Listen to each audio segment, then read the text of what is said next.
ದೇವರಪ್ಪನ ಒಳಗೋದಿರ್ದು ಅಲ್ಲ ಕಾರ್ತಿಕ ದಾಂಡ್ರ ಓಪನ್ ಮಕ್ಕಳು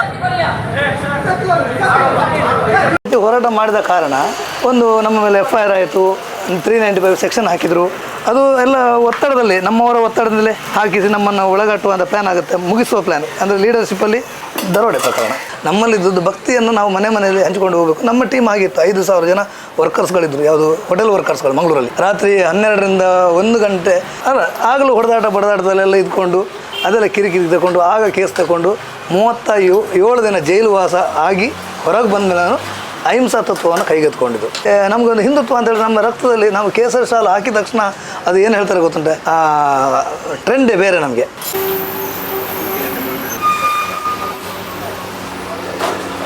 ಮಾನ್ಯ ವೀಕ್ಷಕರೇ, ವಿಶೇಷ ಅಂತ ಹೇಳಿದರೆ ದಕ್ಷಿಣ ಕನ್ನಡ ಜಿಲ್ಲೆ ಅಂತ ಬಂದ್ಕೊಳ್ಳೇ ನಿಮಗೆಲ್ಲ ಗೊತ್ತು, ಒಂದು ಘಟನೆ ಸಂಭವಿಸುತ್ತೆ. ಅದು ಮೇ 1 ತಾರೀಕು ಸುಭಾಷ್ ಶೆಟ್ಟಿಯವರ ಹತ್ಯೆ. ಸುಭಾಷ್ ಶೆಟ್ಟಿಯವರ ಹತ್ಯೆ ಆದ ನಂತರ ನಿಮ್ಗೆ ಅಬ್ದುಲ್ ರೆಹಮಾನ್ ಅವರ ಹತ್ಯೆ ಬಗ್ಗೆ ಏನು ಗೊತ್ತು, 26ನೇ ತಾರೀಕು ನಡೆದಂಥ ಹತ್ಯೆ. ಸುಭಾಷ್ ಶೆಟ್ಟಿಯವರ ಹತ್ಯೆ ಆದಂಥ ಸಮಯದಲ್ಲಿ ಮೂಡುಬಿದ್ರೆ ಒಂದು ಅಂಗಡಿಯಲ್ಲಿ ದೊಡ್ಡ ಮಟ್ಟದ ಒಂದು ವಿಡಿಯೋ ವೈರಲ್ ಆಗುತ್ತೆ. ಸಂಬಂಧಪಟ್ಟ ಸಂಘಟನೆಗಳು ಬಂದಿಲ್ಲಿ ಹೋಟ್ಲ್ನ ಬಂದ್ ಮಾಡಿ ಅಂತಾರೆ. ಅದೇ ಸಮಯಕ್ಕೆ ನಾನು ಬಂದ್ ಮಾಡುವುದಿಲ್ಲ ಅಂತ ಒಬ್ಬರು ವ್ಯಕ್ತಿ ಹೇಳ್ತಾರೆ. ತುಂಬಾ ವಿಚಿತ್ರ ಅಂತ ಹೇಳಿದ್ರೆ, ಅವರು ಅದೇ ಸಂಘಟನೆಯಲ್ಲೇ ಇದ್ದಂಥವ್ರು ಸುಧತ್ವ ಜೈನ್ ಅವರು, ಮೂಲತಃ ಶಿರ್ತಾಡಿಯವರು. ನಿಮ್ಗೆಲ್ಲ ಗೊತ್ತು ಇವರು ಯಾರು ಅಂತ ಹೇಳಿದ್ರೆ, 2014ರಲ್ಲಿ ಇವರು ಲೋಕಸಭಾ ಚುನಾವಣೆ, ಮಂಗಳೂರು ಲೋಕಸಭಾ ಚುನಾವಣೆಯನ್ನು ಸ್ಪರ್ಧೆ ಮಾಡ್ತಾರೆ. ಹಾಗಾದ್ರೆ ಅವ್ರ ಹತ್ರನೇ ಕೇಳುವ, ಈಗ ಅವರು ದೋಸೆ ಹಾಕ್ತಿದ್ದಾರೆ ಅಂದ್ಕೊಳ್ಳೇನೆ ಅವರ ಹೋಟ್ಲಲ್ಲಿ ಅವರು ವೃತ್ತಿಯನ್ನು ಪ್ರಾರಂಭಿಸಿದ್ದಾರೆ. ಈಗ ಎಲ್ಲದರಿಂದ ವಿಮುಖರಾಗಿ, ಯಾಕೆ ಸರ್ ಅವತ್ತು ಹೋಟೆಲ್ ಬಂದ್ ಮಾಡೋದಿಲ್ಲ ಅಂತ ಹೇಳಿದ್ರೆ, ನಿಮ್ಮ ವಿಡಿಯೋ ಇಡೀ ದಕ್ಷಿಣ ಕನ್ನಡ ಜಿಲ್ಲೆಯಲ್ಲಿ ತುಂಬಾ ವೈರಲ್ ಆಗುತ್ತೆ. ಯಾಕೆ ಅಂದರೆ ಅಷ್ಟರ ಮಟ್ಟಿಗೆ ಬಂದ್ ಮಾಡಿಸ್ತಾರೆ ಅಂತ ಹೇಳಿದ್ರೆ ಇವರು ಯಾರು, ಅದೊಂದು ಹಠ ಬಂತು.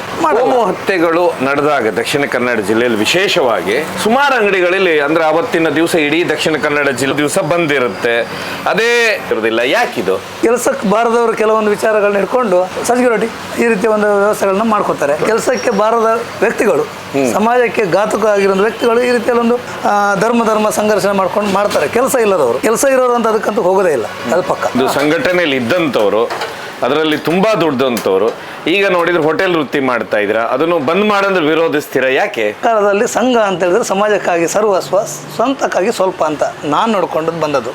ನಾನು 95ರಿಂದ 2000 ತನಕ ಮೈಸೂರಲ್ಲಿ RSS ಮೂಲಕ ಶಾಖೆಯಲ್ಲಿ, ಮಂಜುನಾಥಪುರ ಶಾಖೆಯಲ್ಲಿ ಇದ್ಕೊಂಡು ಯಾದವಗಿರಿ ಏರಿಯಾ, ಮಾಧವ ಕೃಪಾ ನಮ್ಮದು ಮೂಲ ಕೇಂದ್ರ. ಜೊತೆಗೆ ನಾನು ಮಂಗಳೂರಿಗೆ 2001ಕ್ಕೆ ಬಂದೆ. ಮಂಗಳೂರಲ್ಲಿ ವಿಶೇಷ ಕಂಡದಂತ ಹೇಳಿದ್ರೆ, ಇಲ್ಲಿ ಒಂದು ಧರ್ಮ ಸಂಘರ್ಷಗಳು ಆರಂಭ ಆಗಿದ್ದು ನಮ್ಗೆ ಗೊತ್ತಾಗಿದೆ ಇಲ್ಲಿ ಮಾತ್ರ. ದಕ್ಷಿಣ ಕನ್ನಡ ಜಿಲ್ಲೆ ಬಂದಾಗ ನನಗೂ ಗೊತ್ತಿರಲಿಲ್ಲ. ನಾನು ಹಲವಾರು ಹಿಂದೂ ಯುವ ಸೇನೆ, ತದನಂತರ ಬಜರಂಗ ದಳ, ಅದರ ನಂತರ ಶ್ರೀರಾಮ ಸೇನೆ, ಅದರ ನಂತರ ಕಾರ್ಮಿಕ, ಅದರ ನಂತರ ನನ್ನದೇ ಆದಂಥ ಸಂಘಟನೆ ಅಖಿಲ ಭಾರತ ಕಾರ್ಮಿಕ ಸಂಘ 10 ವರ್ಷ ಮಾಡಿ ನಿರಂತರ 2014ರಲ್ಲಿ ಇದರೊಂದಿಗೆ ನಾವು ಸಂಘರ್ಷಕ್ಕಿಳಿದ್ವು. ನಿಮ್ಮ ಡೋಂಗಿ ಹಿಂದುತ್ವಕ್ಕೆ ನಾವು ಬಲಿಯಾಗಲ್ಲ, ಬಲಿಯಾಗಬಾರ್ದು ಅನ್ನೋ ಸಮಾಜಕ್ಕೋಸ್ಕರ ಸಂದೇಶ ಕೊಡೋಣ ಅಂತ ಸ್ಪರ್ಧೆ ಮಾಡಿದೆ. 10 ದಿವಸ ಉಪವಾಸ ಮಾಡ್ತಿರಲ್ಲ, ಯಾಕೆ? 108 ದಿನ ದಕ್ಷಿಣ ಕನ್ನಡ ಜಿಲ್ಲೆ 108 ದಿವಸ ಸತ್ಯಾಗ್ರಹ, ವಿವಿಧ ಬಾರಿ 15 ದಿನ 17 ದಿನ. ಆರೋಗ್ಯ ಭಾಗ್ಯಕ್ಕೆ ಒಂದು ESI ಆಸ್ಪತ್ರೆ ಮುಂದೆ 14 ದಿನ, ಒಂದೇ ESI ಹಾಸ್ಪಿಟಲ್ ಮುಂದೆ, ಅದೇ ಗೌರ್ಮೆಂಟ್ ಹಾಸ್ಪಿಟಲ್ ವೆನ್ಲಾಕ್ ಮುಂದೆ ಒಂದು 7 ದಿನ, ಅದೇ ನಮ್ಮ ಶಿರ್ತಾಡಿ ನನ್ನ ಹುಟ್ಟೂರಲ್ಲಿ ಒಂದು 5 ದಿನ. ಹೀಗೆ ಮೂಡುಬಿದಿರೆಯಲ್ಲಿ ಒಬ್ಬರು ಅರಣ್ಯ ಇಲಾಖೆ ರೇಂಜರ್ ಒಬ್ಬ ನಿರಪರಾಧಿಗೆ ಹಲ್ಲೆ ಮಾಡಿದಾಗ 17 ದಿನ ಕೂತಿದ್ವಿ. ಆ ಸಮಯದಲ್ಲಿ ನಮಗೆ ಹಿಂಸೆಗೆ ಇಲ್ಲಿ ಅಂದರೆ ಹೋರಾಟ ಯಾವುದು ಜಯ ಸಿಗಲ್ಲ ಅನ್ನೋದು ಉತ್ತರ. ಅದಕ್ಕೆ ಯಾಕಂತ ಹೇಳಿದ ಉದಾಹರಣೆ, 2008ರಿಂದ ಹಿಂದೆ ನಾವು ಆಗಲೂ ಬಡದಾಟದಲ್ಲೆಲ್ಲ ಇದ್ಕೊಂಡು ಅದೆಲ್ಲ ಕಿರಿಕಿರಿ ತಗೊಂಡು ಆಗ ಕೇಸ್ ತಗೊಂಡು 37 ದಿನ ಜೈಲು ವಾಸ ಆಗಿ ಹೊರಗೆ ಬಂದ ಮೇಲೆ ನಾನು ಅಹಿಂಸಾ ತತ್ವವನ್ನು ಕೈಗೆತ್ಕೊಂಡಿದ್ದು.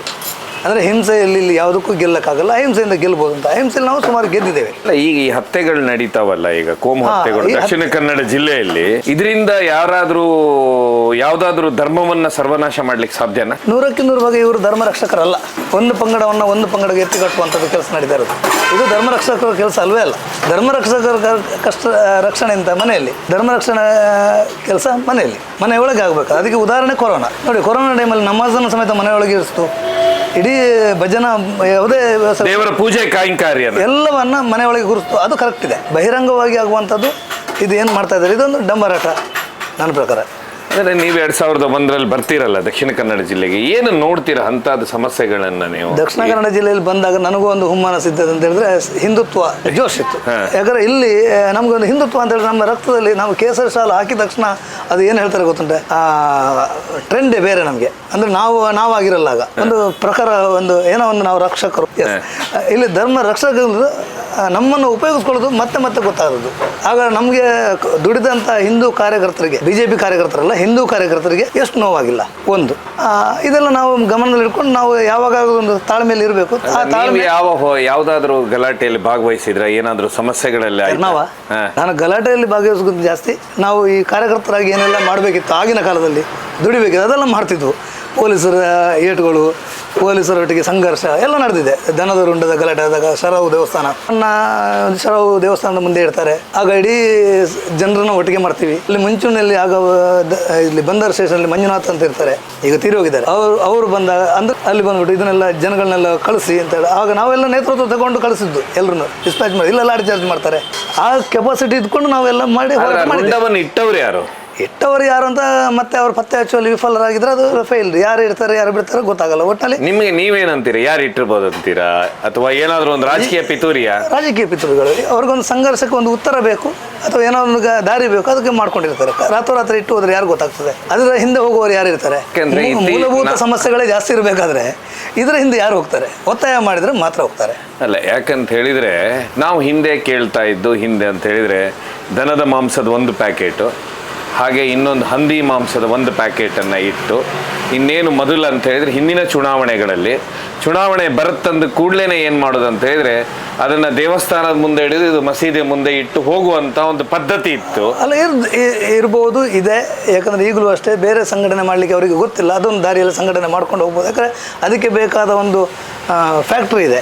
ಅದಕ್ಕೆ ಆ ನಂತರ ಕೋಮು ಸಂಘರ್ಷ ಪ್ರಾರಂಭವಾಯಿತು, ನಂತರ ಇದು ಹತ್ಯೆಯಲ್ಲಿ ಬದಲಾಯಿತು ಅಂತ ನಾನು ಕೇಳಿದೆ. ಒಂದು ಕಾಲದಲ್ಲಿ ದತ್ತಾಪೀಠ ಇತ್ತು, ಹೋರಾಟಕ್ಕೆ ಆಹಾರ ಇತ್ತು. ಆಗಲೂ ಹಿಂದೂ ಧರ್ಮದ ರಕ್ಷಕರು ಅಂತ ವಿಷಯದ ಕೂಡ ಈ ದತ್ತಾಪೀಠದಲ್ಲಿ ಬಹಳ ದೊಡ್ಡ ರಾಜಕೀಯ ಆಯಿತು. ಎಷ್ಟೋ ಗಲಾಟೆಗಳಾಗಿದ್ವು. ನಾವು ದತ್ತಾಪೀಠದಿಂದ ಬರಬೇಕಾದ್ರೆ ನಮ್ಮ ಬಸ್ಸಿನ ಮೇಲೆ ಕಲ್ಲು ತೂರಾಟಗಳು, ಹೋಗ್ಬೇಕಾದ್ರೆ ಇಲ್ಲಿ ಬಜರಂಗದಳದವರ ಗಲಾಟೆ, ಹಾಗೆಲ್ಲ ಸಂಘಟನೆಗಳು ಡಿವೈಡ್ ಆದ ಸಂದರ್ಭದಲ್ಲಿ ನಾವಾಗ ಬಜರಂಗದಳದಿಂದ ಶ್ರೀರಾಮ ಸೇನೆಗೆ ಬಂದವು. ಶ್ರೀರಾಮ ಸೇನೆಯನ್ನು ಕಟ್ಟಿದ್ರು ಪ್ರವೀಣ್ ವಾಲ್ಕೆ ಅಂತವರು. ಆಗ ನಾವು ಪ್ರವೀಣ್ ವಾಲ್ಕೆ ಅವರ ಜೊತೆ ಸೇರ್ಕೊಂಡ್ವು. ಇದೆಲ್ಲ ಬಂದಾಗ ನಮಗೆ ಗೊತ್ತಾಗಿದೆ ಅಂದ್ರೆ ಹಿಂದುತ್ವ ಅಂತ ಹೇಳಿದ್ರೆ ಒಂದು ಅಂದ್ರೆ ನಾವು ಎಲ್ಲೋ ಒಂದು ಪಕ್ಷಕ್ಕೆ ನಾವು ಇಂಡೈರೆಕ್ಟ್ ಆಗಿ ಕೆಲಸ ಮಾಡ್ತಾ ಇದ್ದೀವಿ, ಮಾಡಿದ್ದೇವೆ ಅಂತ ಅಲ್ಲಿಂದ ನಾವು ವಿಮುಖರಾಗಿದ್ವಿ.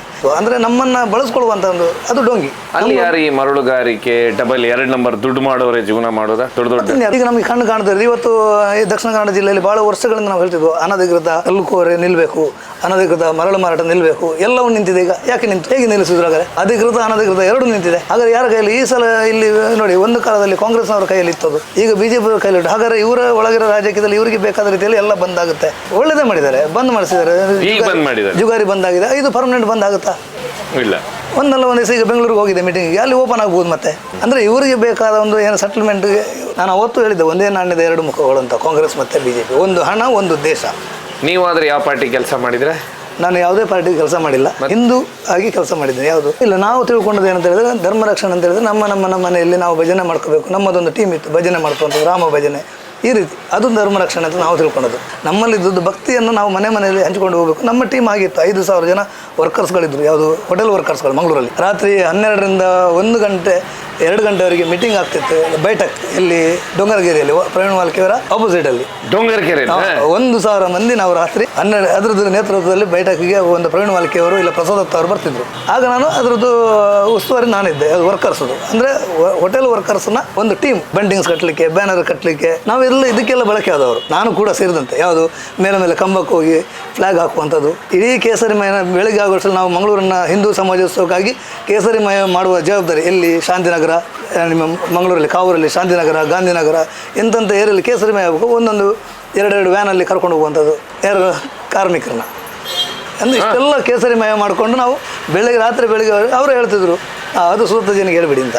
ಅಷ್ಟು ಟೀಮ್ ವರ್ಕ್ ಇತ್ತು ಬಂಡಿಂಗ್ಸ್ ಹಾಕಲಿಕ್ಕೆ. ಬೆಳಿಗ್ಗೆ ಅಷ್ಟರಲ್ಲಿ ಎಲ್ಲ ಕೇಸರಿಮಯ. ಇದನ್ನು ಲಾಭ ತಗೊಳ್ಳೋದು ವೇದಿಕೆಯಲ್ಲಿ ಕೂತ್ಕೊಂಡವರು ಮತ್ತೆ ಅದರಲ್ಲಿ ಮತ್ತೆ ಮುಖವಾಣಿ ಬರುವಂಥದ್ದು ಇನ್ಯಾರು ಇಲ್ಲ. ಕೇಸರಿ ಸಾವಲು ಇವತ್ತಿಗೂ ನಾನು ಹೇಳ್ತೀನಿ, ದಕ್ಷಿಣ ಕನ್ನಡ ಜಿಲ್ಲೆಯಲ್ಲಿ ನಾನು ಇವತ್ತಿಗೂ ಕೋರ್ಟ್ಗೆ ಹೋಗ್ಬೇಕಾದ್ರೆ, ನ್ಯಾಯಾಲಯಕ್ಕೆ ಹೋಗ್ಬೇಕಾದ್ರೆ ಹಾಕೊಂಡು ಹೋಗ್ತೀನಿ, ತಿರುಗಾಡ್ಬೇಕಾದ್ರೆ ಹಾಕ್ತೀನಿ. ಡ್ಯೂಟಿ ಟೈಮಲ್ಲಿ ನನ್ನ ಡ್ರೆಸ್ಗಳಿದು ಕೆಲಸದ ಸಮಯದಲ್ಲಿ. ಅಂದ್ರೆ ಅದು ಆಯಿತು. 7 ದಿವಸ ಯಾಕೆ ಜೈಲಿಗೆ ಹೋಗ್ತೀರಾ? ಅದು ಭಾಳ ದೊಡ್ಡ ವಿಚಾರ.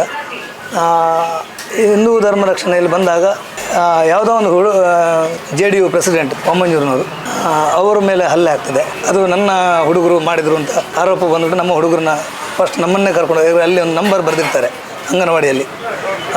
ನನ್ನ ನಂಬರ್ನ ಗೋಡೆಯಲ್ಲಿ ಬರೆದಿರ್ತಾರೆ. ಅದರ ಫೋನ್ ನಂಬರ್ ಬರೆದು, ಯಾಕೆ ನಾನು ಫೋನ್ ಮಾಡಿ ಹೇಳಿರ್ತೀನಿ, ನಿಮ್ಮ ಸ್ವಲ್ಪ ಮನೆಯವರಿಗೆ ಹೇಳಿ, ಸ್ವಲ್ಪ ಹೆಣ್ಣು ಮಕ್ಕಳೊಟ್ಟಿಗೆ ಜಾಸ್ತಿ ತಿರುಗಾಟ ಬೇಡ, ಕರ್ಕೊಂಡು ಹೋಗೋದು ಬೇಡ, ಯಾರಿಗೂ ಕೊಡೋದು ಬೇಡ, ಆ ವಿಷಯಕ್ಕೋಸ್ಕರ ನಿಮಗೆ ನಾವು ಹೇಳ್ತಾ ಇರೋದು. ಅಲ್ಲಿ ನಮ್ಮ ಹುಡುಗರು ಹಲ್ಲೆ ಮಾಡಿದ್ದಾರೆ ಅಂತ JDU ಪ್ರೆಸಿಡೆಂಟ್ ಆದವ ಕಂಪ್ಲೇಂಟ್ ಮಾಡ್ತಾರೆ. ಆಗ ಅಮಿತ್ ಕುಮಾರ್ ಸಿಂಗ್ ಭಾಳ ದೊಡ್ಡ ಸ್ಟ್ರಿಕ್ಟ್ ಆಫೀಸರ್ ಆ ಜನ ಇರ್ತಾರೆ. ಅದಕ್ಕಿಂತ 1 ವಾರ ಮುಂಚೆ ನಮ್ಮದು ದನದ ರುಂಡ ಗಲಾಟೆ ಆಗಿರ್ತದೆ ಸರವಲ್ಲಿ. ಆಗ ನನ್ನನ್ನು ಕರೆದು ಹೇಳಿರ್ತಾರೆ, ನೀನು ಯಾವುದ್ರಲ್ಲೂ ಇನ್ವಾಲ್ವ್ಮೆಂಟ್ ಆಗಬಾರ್ದು, ನಿಂದು ಏನು ವರ್ಕರ್ಸ್ ಯೂನಿಯನ್ ಉಂಟು ಅದನ್ನು ಮಾತ್ರ ನೋಡ್ಕೊ. ಈ ಹಿಂದುತ್ವ ಆ ವಿಚಾರದಲ್ಲಿ ಅಂದರೆ ನಿಮಗೆ ಗೊತ್ತಿರ್ಬೋದು, ಎಲ್ಲಿ ಗೊತ್ತುಂಟೆ, ಕರಂಗಲಪಾಡಿಯಲ್ಲಿ ಒಂದು ದೊಡ್ಡ ಕಟ್ಟೆ ಇತ್ತು ಗೊತ್ತಾ, ಅಶ್ವತ್ಥ ಮರದ, ಅದು ನಾಶ ಆಗಬಾರ್ದು ಅಂತ ಒಂದು ಹೋರಾಟ ಆಯಿತು. ಅಲ್ಲಿ ಮುಂಚೂಣಿಯಲ್ಲಿ ನಾನಿದ್ದೆ. ಅವಾಗಲೂ ಅಷ್ಟೇ ನಾವು ಮುಂಚೂಣಿದಾಗ ಅದು ಕಡಿಬಾರ್ದು ಅಂತ ಹೇಳಿದಾಗ ಅಡ್ಡ ಬಂದಾಗ ದೊಡ್ಡ ವಿಷಯ ಆಯಿತು. ಅಷ್ಟು 1 ವಾರದ ಎಚ್ಚರಿಕೆ ಕೊಟ್ಟಿರ್ತಾರೆ. ಅದೇ 1 ವಾರದಲ್ಲಿ ನಮ್ಮ ಹುಡುಗರು ಹಲ್ಲೆ ಮಾಡಿದ್ರು ಅಂತ ಒಂದು ಆರೋಪ ಬಂದ್ಬಿಟ್ಟು ಆ ಕೇಸ್ನಲ್ಲಿ 7 ಜನ ನಾವು ಒಳಗೋಗಿ ದರೋಡೆ ಪ್ರಕರಣ, ದರೋಡೆ ಮಾಡಿಲ್ಲ ಏನಿಲ್ಲ, ಹಲ್ಲೆ ಮಾಡಿದ್ದಾರೆ ಅಂತ ಒಂದು ನೆಪ ಇತ್ತು, ನಮ್ಮನ್ನು ಒಳಗಾಗ್ತದೆ. ಅದರಲ್ಲಿ 10 ವರ್ಷದ ಕೇಸ್ಗಳನ್ನು ಒಟ್ಟಿಗೆ ಮಾಡಿ ನಿನ್ನ ಈ ಕೇಸಲ್ಲಿ ಹೊರಗೆ ಬರಬಾರ್ದು ನೀನಂತ 90 ದಿನ ಜಾಮೀನು ಸಿಗೋದಾಗಿ ಮಾಡಬೇಕಂತಿದ್ರು. 37 ದಿನದಲ್ಲಿ ಜಾಮೀನು ಆಯಿತು, ಹೊರಗೆ ಬಂದವು. ಅದು ಜಾಮೀನು ಆಗಬೇಕಾದ್ರೂ ಕೂಡ ವಿಶೇಷ ಆಗಿದೆ, ನಮ್ಮವ್ರದ್ದೇ ಆಟ ಆಗಿದೆ. ಅಲ್ಲಿ ಇರುವಂಥದ್ದು ಅಂತ ಹೇಳಿದ್ರೆ ಯಾರು ಒಬ್ಬ ಬೆಳಿತಾನ ಅವನ್ನ ಕಟ್ಟೆ ಹಾಕುವ ಒಂದು ವ್ಯವಸ್ಥೆ ನಡೀತದೆ. ಕಟ್ಟೆ ಅಂದ್ರೆ ಅಲ್ಲಿ ಯಾರು ಬೆಳಿತಾರೆ ಅವನನ್ನು ಅವರೇ ತಡೆ ಹಾಕ್ತಾರೆ. ಈಗ ಉದಾಹರಣೆಗೆ ನಾವು ಡಿಪಾರ್ಟ್ಮೆಂಟ್ ಮೂಲಕ, ನಾವು ಪೊಲೀಸ್ ಇಲಾಖೆ ಮೂಲಕ ಯಾವುದೋ ಒಂದು ವಿಷಯಗಳನ್ನ ಸರಿ ಮಾಡ್ತೇವೆ. ನಿಮ್ಮ ಹೋರಾಟಗಳು ನಡೀತಾ ಇರ್ತವೆ, ಅದ್ರ ಮಧ್ಯೆ ನೀವು 37 ದಿವಸ ಅನುಭವಿಸಬೇಕಾಗಿತ್ತೆ ಜೈಲು. ಅದೇ ಅದರಿಂದ ಏನ್ ಕಾರಣ, ಯಾಕೆ ಸಂಘಟನೆಗೋಸ್ಕರ ಏನು ಹೋರಾಟ, ಎಷ್ಟೆಷ್ಟು ಮಾಡ್ತೀರಾ ಹೋರಾಟಗಳು ಒಂದ್ಸರಿ ಹೇಳ್ಬೋದಾ ಪಟಪಟ ಅಂತ ಹೇಳಿ? ಹೋರಾಟ ಮಾಡಿದ ಕಾರಣ ಒಂದು ನಮ್ಮ ಮೇಲೆ FIR ಆಯಿತು, 395 ಸೆಕ್ಷನ್ ಹಾಕಿದರು. ಅದು ಎಲ್ಲ ಒತ್ತಡದಲ್ಲಿ, ನಮ್ಮವರ ಒತ್ತಡದಲ್ಲಿ ಹಾಕಿಸಿ ನಮ್ಮನ್ನು ಒಳಗಟ್ಟುವಂಥ ಪ್ಲ್ಯಾನ್ ಆಗುತ್ತೆ, ಮುಗಿಸುವ ಪ್ಲ್ಯಾನ್, ಅಂದರೆ ಲೀಡರ್ಶಿಪ್ಪಲ್ಲಿ ಮುಗಿಸುವಂಥ ಪ್ಲ್ಯಾನ್. ಅಂದರೆ ಒಂದು ಹುಡುಗರನ್ನ ಸಂಪರ್ಕ ಮಾಡಿ ಸಂಘಟಿತ ಮಾಡುವಂಥ, ಅಥವಾ ನಾವು ಬೆಳಿತೀವಿ ಅನ್ನೋ ಒಂದು ಅದನ್ನು ಮಟ್ಟ ಹಾಕುವ ಒಂದು ವ್ಯವಸ್ಥೆ ಸಂಪೂರ್ಣವಾಗಿ ಅವರು ತಯಾರು ಮಾಡಿಕೊಂಡು ಸಿಕ್ಕಿದ ಸಂದರ್ಭದಲ್ಲಿ ಹೊಡೆದಾಕಿ ಒಳಗೆ ಹಾಕಿದರು. ಏನು ಕೇಸಲ್ಲೂ ಹಾಕಿ ಹೋಗ್ತೀರಾ ನೀವು?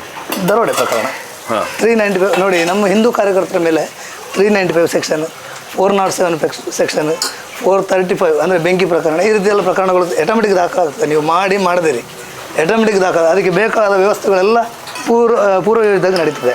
ನಮ್ಮವರೇ ಪೊಲೀಸ್ ಇಲಾಖೆ ಕೂಡ ಅದ್ರ ಬಗ್ಗೆ ಜಾಸ್ತಿ ಒತ್ತಡ ಹಾಕೋದಿಲ್ಲ. ಯಾಕಂದರೆ ಅವ್ರಿಗೆ ಗೊತ್ತಿರುತ್ತೆ ಏನು ಪ್ರಕರಣ ಆಗಿದೆ, ಅದಕ್ಕೆ ಬೇಕಾದ FIR ಮಾಡಿಸ್ತಾರೆ ಅಷ್ಟೇ.